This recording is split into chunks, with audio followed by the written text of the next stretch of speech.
प्यारे बच्चों नमस्कार। मैं डॉक्टर संजय शर्मा, प्रधानाचार्य श्री के.एच.डी. इंटर कॉलेज महावन मथुरा, माध्यमिक शिक्षा विभाग की कक्षा 11 की ऑनलाइन संस्कृत विषय की कक्षा में आप सभी का स्वागत करता हूं।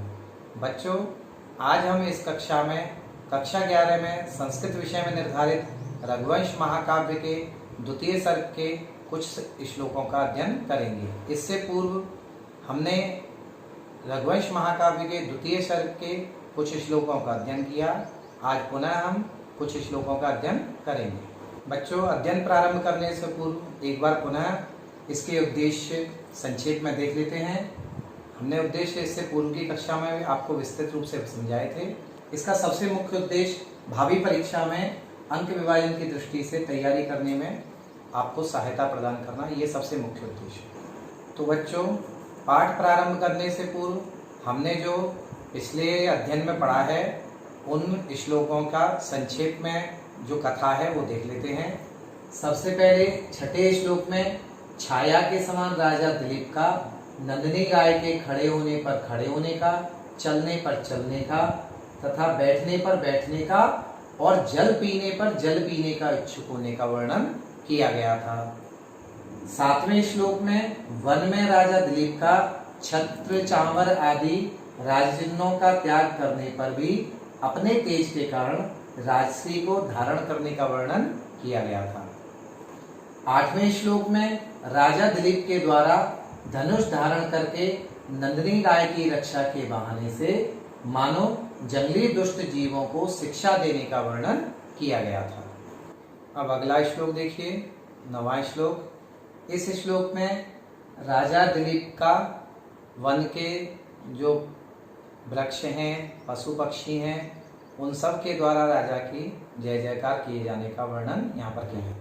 तो सबसे पहले इसका सस्वर वाचन करेंगे। मेरे साथ आप लोग भी सस्वर वाचन करें। विशिष्ट पार्श्वानुचरस्य तस्य पार्श्वद्रुमापाशभृता समस्य उदीर्यामासुरिवोन्मदाना मालोकशब्दं वयसां विरावहि।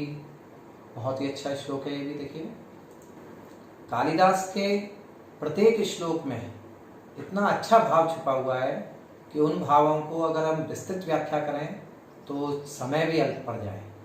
तो देखिए, विशिष्ट पार्श्वानुचरस, ये अन्वय है। अन्वय के अनुसार हम देखेंगे अर्थ। विशिष्ट पार्श्वानुचरस्य माने वन में राजा है, उसने क्या किया है, अपने जो सेवक हैं, अनुचर हैं, उन सबको विशिष्ट माने छोड़ दिया है। वन में से उनको आश्रम में भेज दिया या राज्य में भेज दिया है। तो से अनुचरों को वापस कर चुकने वाले पाशभृता समस्य, पाशभृता का अर्थ है यहाँ पे वरुण, वरुण के समान। तस्य माने उस राजा दिलीप के, पार्श्वद्रुमा पास में स्थित जो वृक्ष हैं उन वृक्षों ने, उन्मदानाम यानी उन्मत्त जो हैं, कौन, वैसा, वैसा माने पक्षियों के, विरावई माने आवाज से, आलोक शब्दम, आलोक शब्दम उदीरयामासुरिव, आलोक शब्दम का अर्थ है जय शब्द। मानो उन्होंने क्या किया है, जय शब्द का उच्चारण किया है। माने पक्षी, यहाँ भाव समझिए कि वन में जो वृक्ष हैं उन वृक्षों पर जो पक्षी बैठे हैं उन वृक्षों ने उन्मत्त पक्षियों के द्वारा जो पक्षियों की कलरव हो रहा है उस कलरव के माध्यम से, मानो यहाँ पे कवि ने क्या कल्पना की है, पक्षी जो कलरव कर रहे हैं वो कलरव ना करके राजा की जय जयकार कर रहे हैं। वो कलरव ध्वनि यहाँ पर राजा की जय जयकार में कवि ने इसको मान लिया, ये यहाँ पर कहने का भाव है। बच्चों, अब इस श्लोक की सरल शब्दावली में संस्कृत व्याख्या किस प्रकार से करेंगे ये भी देखते हैं। तो सरल शब्दावली में इसी बात को हम इस प्रकार से कहेंगे। वने भ्रमणं कुर्वन् दिलीपः पक्षिणां सुखावहं सुवदं शब्दं शुश्राव। अत्र कवि संभावनां करोति यत् दिलीपः सर्वान् सैनिकान् निवर्तितवान् अतः तस्य स्वरक्षा पराक्रमं दृष्ट्वा समीपस्था वृक्षाः अपि पक्षिणां कूजनं द्वारा दिलीपो जयतु इति जयकार घोषं कारितवन्तः। एतादृशम् अनुमानं भवति इति भावः। अब इस श्लोक पर व्याकरणात्मक टिप्पणी किस प्रकार से होगी देखिए। व्याकरणात्मक टिप्पणी में सबसे पहला शब्द हमने लिया है विशिष्ट पार्श्वानुचरस्य। विशिष्टाः पार्श्वानुचराः येन सह, ये समास है यहाँ पे बहुब्रीहि समास, और फिर उसमें षष्ठी विभक्ति लगकर तस्य। पाशभृता, पाशम विभर्ति इति पाशभृत शब्द से तृतीया व्यक्ति एक वचन में पाशभृता शब्द बनता है। उन्मदानाम, उद्गतो मदो येषाम ते उन्मदा, बहुब्रीहि समास बनेगा यहाँ पे, और फिर उसमें षष्ठी विभक्ति बहुवचन में तेषाम उन्मदानाम ये शब्द बना। आलोक शब्दम, ये शब्द कैसे बनेगा? आलोकस्य शब्दः, सीधा सीधा षष्ठी तत्पुरुष समास है यहाँ पे, और फिर उसमें द्वितीय व्यक्ति एक वचन में आलोक शब्दम ये शब्द बनता है। उदीर्यमासु, उत उपसर्ग है यहाँ पे, इर धातु है, और ऋच चुरादी गण होते हैं, उन चुरादी गणों में से ऋच लेकर परोक्षे लिट और प्रथमा पुरुष बहुवचन में परस्मय पद में उदीर्यमासु शब्द बनता है। तस्य शब्द कैसे बनता है? ये तद सर्वनाम जो होता है जिसके रूप सहता होते इस तरह से चलते हैं, जो आपने सुने भी होंगे, और उससे षष्ठी व्यक्ति एक वचन में तस्य बनता है। अब इस श्लोक का काव्य सौंदर्य कैसे बनेगा ये देखिए। रीति वेदर भी यहाँ पर, गुण माधुर्य यहाँ पर, छंद उपजाति, अलंकार यहाँ पर उत्प्रेक्षा है, क्योंकि यहाँ पर पक्षियों के कलरव पर चेतन पुरुषों के जयकार कार्य का आरोप किया गया है, अतः वाच्य क्रियोत्प्रेक्षा अलंकार यहाँ पर है। अब अगला एक 10वां नंबर का श्लोक देखते हैं। इस श्लोक में राजा दिलीप के वन में भ्रमण करते समय लताओं के द्वारा उस राजा दिलीप के ऊपर पुष्पों की वर्षा की गई है, इस चीज का वर्णन यहाँ पे किया गया है। तो सबसे पहले इसका सस्वर वाचन करेंगे, देखें।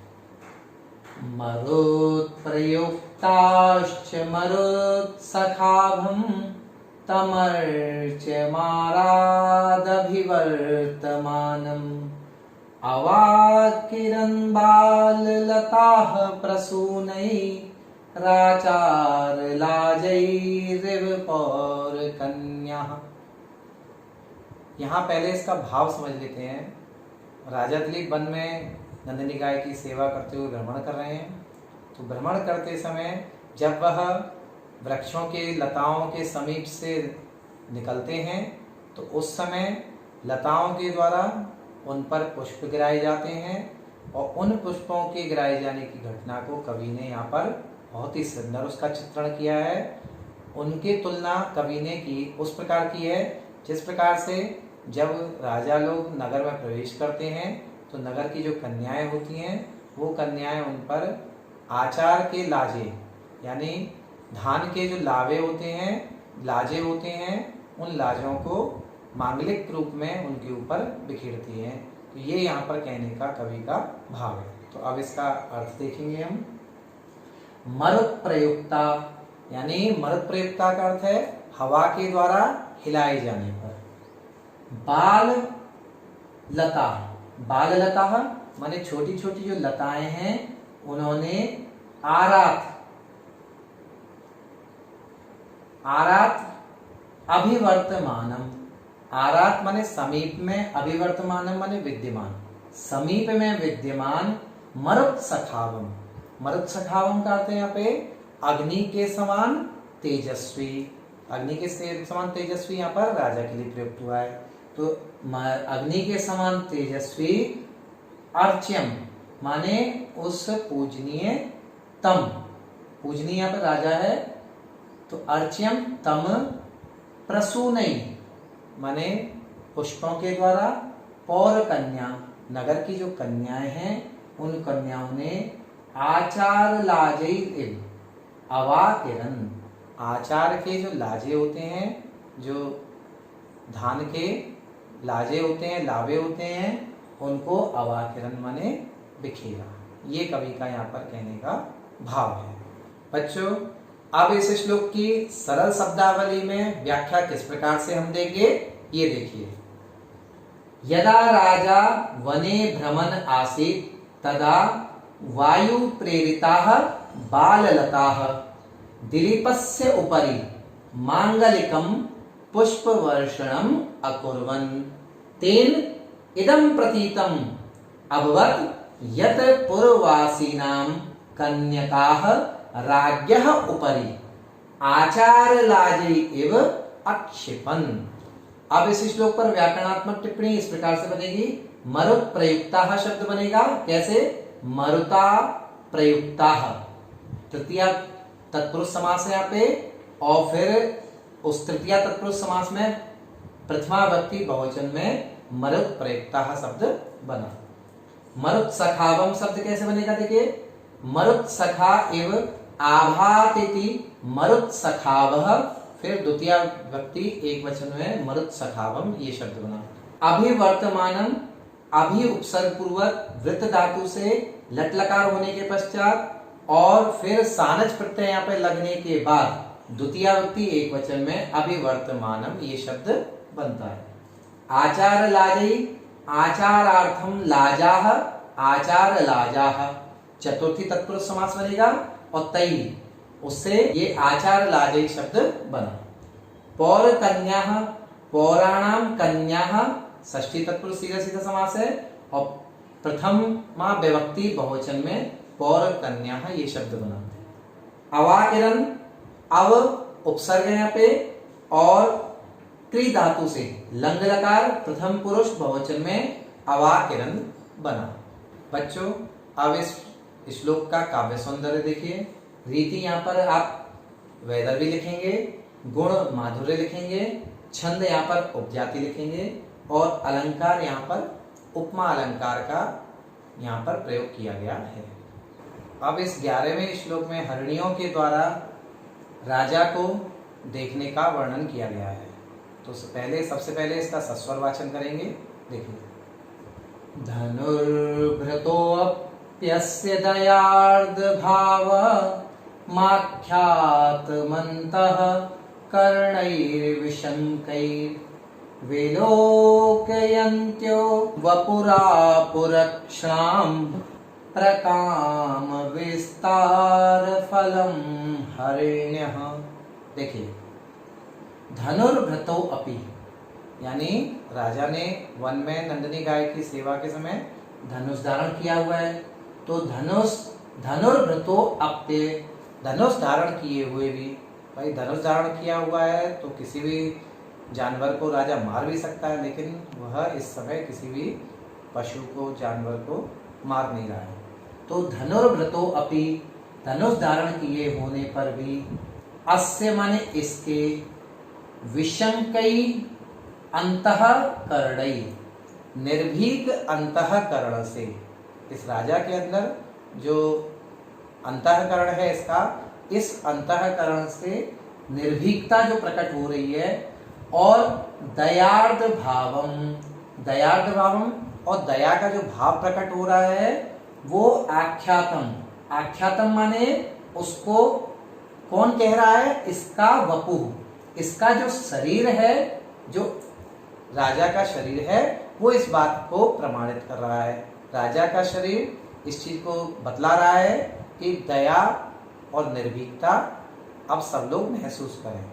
तो ऐसे वपु विलोकयन्त्यो, ऐसे राजा के इस शरीर को विलोकयन्त्यः माने देखती हुई हिरणियां जो हैं, हरिणियां का अर्थ है हिरणियां, जो हिरणियां हैं उन हिरणियों ने अक्षराम, अपनी आंखों के, हिरणियों के विषय में कहा जाता है कि इनकी आंखें बड़ी बड़ी होती हैं। तो हिरणियों के अक्षराम माने आंखों के, प्रकाम विस्तार फलम आपुहु माने हिरणियों ने अपने नैनों के बड़े होने का फल प्राप्त कर लिया है। ये यहाँ पर कहने का कवि का भाव है। अब इस श्लोक की सरल शब्दावली में संस्कृत व्याख्या किस प्रकार से बनेगी, देखिए। सरल शब्दावली में इसी बात को हम इस प्रकार से कहेंगे, यद्यपि राजा दिलीपः धनुर्धरः आसीत् तथापि तस्य अंतःकरणं दयाभावेन द्रवीभूतम् आसीत्। अतः वनस्य मृग्यः राज्ञः हृदयं स्वतुल्यम् इति मत्वा तम राजानं विशालैः नेत्रैः परिपूर्णतया अपश्यन्। फलतः तासां नयन विस्तारमपि सफलतां जगाम। ये यहाँ पर इसकी सरल शब्दावली में संस्कृत व्याख्या हमने की। अब इस श्लोक पर व्याकरणात्मक टिप्पणी देखिए। धनुर्वृतः, ये शब्द कैसे बनेगा, धनु विभर्ति धनुर्वृत शब्द से उपपद समास होकर और फिर षष्ठी विभक्ति में तस्य होने पर धनुर्वृतः शब्द बनता है। अस्य शब्द कैसे बनता है, देखिए। इदम शब्द होता है, उसका पुल्लिंग में षष्ठी विभक्ति एकवचन में अस्य शब्द बनता है। दयार्ध भावम, ये शब्द कैसे बनेगा, दया आर्ध भावो यस्य तत् दयार्द्र भावः, बहुब्रीहि समास होकर तम और दयार्ध भावम ये शब्द बना। विशंकैहि, ये शब्द विगतः शंका येभ्य तानि विशंकानि, बहुब्रीहि समास होने के बाद और तैहि विशंकैहि, ये इसका समास विग्रह इस प्रकार से हुआ। वपुः शब्द कैसे है, देखिए।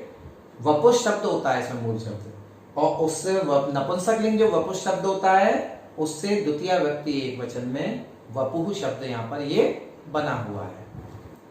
विलोकयन्त्यः, ये शब्द देखिए, वी उपसर्ग है यहाँ पर, लुक धातु है, ऋच और क्षत्रि प्रत्यय लगने के बाद नुम आगमन हुआ है, और फिर भी प्रत्यय लगने के बाद प्रथमा विभक्ति बहुवचन में विलोकयन्त्यः शब्द ये निष्पन्न होता है। हरिण्यः, ये ईकारांत स्त्रीलिंग हरिणी शब्द होता है, और उसके रूप जब चलते हैं तो प्रथमा विभक्ति बहुवचन में हरिण्यः शब्द ये बनता है। अक्षराम, अक्षिण नपुंसकलिंग शब्द होता है, और इसका षष्ठी विभक्ति बहुवचन में अक्षराम शब्द यह बनता है। प्रकाम विस्तार फलम, प्रकाम विस्तारस्य फलम, प्रकाम विस्तार फलम, षष्ठी तत्पुरुष समास होकर प्रकाम विस्तार फलम ये शब्द यहाँ पर बना हुआ है। अब बच्चों इसका काव्य सौंदर्य देखेंगे। रीति यहाँ पर वैदर्भी है, गुण यहाँ पर माधुर्य है, और छंद यहाँ पर उपजाति है। यहाँ पर अलंकार के रूप में कोई चमत्कारिक विशेष रूप से अलंकार यहाँ पर दिखाई नहीं दे रहा है। अब इस 12वें श्लोक में यहाँ पर वन के जो देवियां हैं, वन की देवियों के द्वारा राजा दिलीप का यशोगान किया जा रहा है। वह किस प्रकार किया जा रहा है वह हम आगे देखेंगे। सबसे पहले इसका सस्वर गायन करेंगे। आप लोग मेरे साथ सस्वर गायन करेंगे इसका। सकीचकै मारुतपूर्ण रंध्रै कूजद्भिरापादितवंशकृत्यं शुश्रावकुञ्जेषु यशस्वमुच्चैः रुद्गीयमानं वनदेवताभिः। बहुत ही अच्छा श्लोक है ये भी। देखिए क्या इसका भाव है। सबसे पहले देखिए, वन में बांस हैं, कीचक नाम के जो बांस हैं, उन बांसों में छिद्र होते हैं।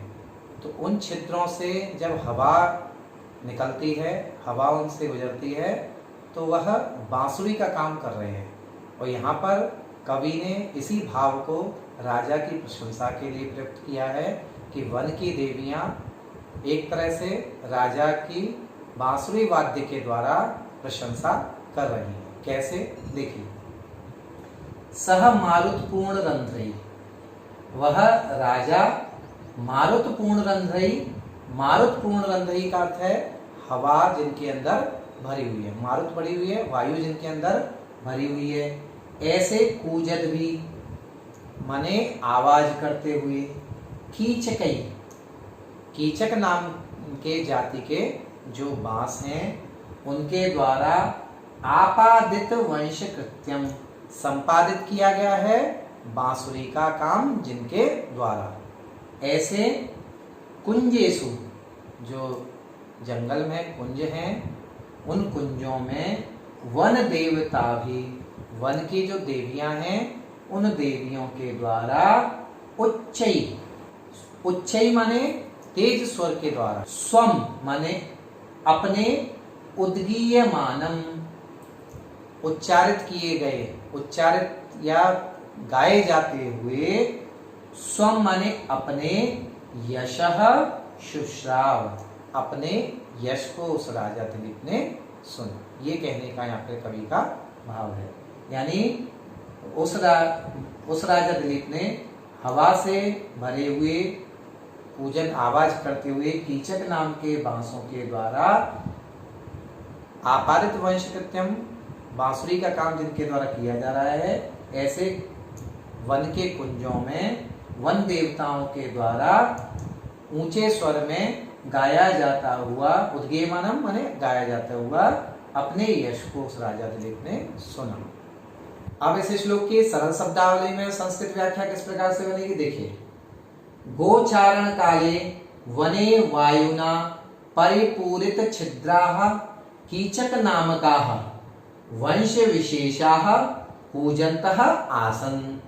तेन इदं प्रतीयते स्म यत् लताग्रहेषु विद्यमानाः वनदेव्यः राज्ञो दिलीपस्य शुभ्रं यशः तीव्र स्वरेण गायन्त्यः विराजन्ते। राजा तासाम यशो गानम अश्रुणोत। अब इस श्लोक की व्याकरणात्मक टिप्पणी देखेंगे। व्याकरणात्मक टिप्पणी में मारुत पूर्ण रंध्रई, ये शब्द किस प्रकार से बना हुआ है? मारुतेन पूर्णानि रंध्राणि येषाम ते मारुत पूर्ण रंध्रा। बहुब्रीहि समास होने के पश्चात तैहि मारुत पूर्ण रंध्रई, ये शब्द यहाँ पर बना है। कूजत भी के शब्द कैसे बना देंगे? कूज धातु में क्षत्रिय प्रत्यय लगने के बाद तृतीया व्यक्ति बहुवचन में कूजत भी शब्द ये बनता है।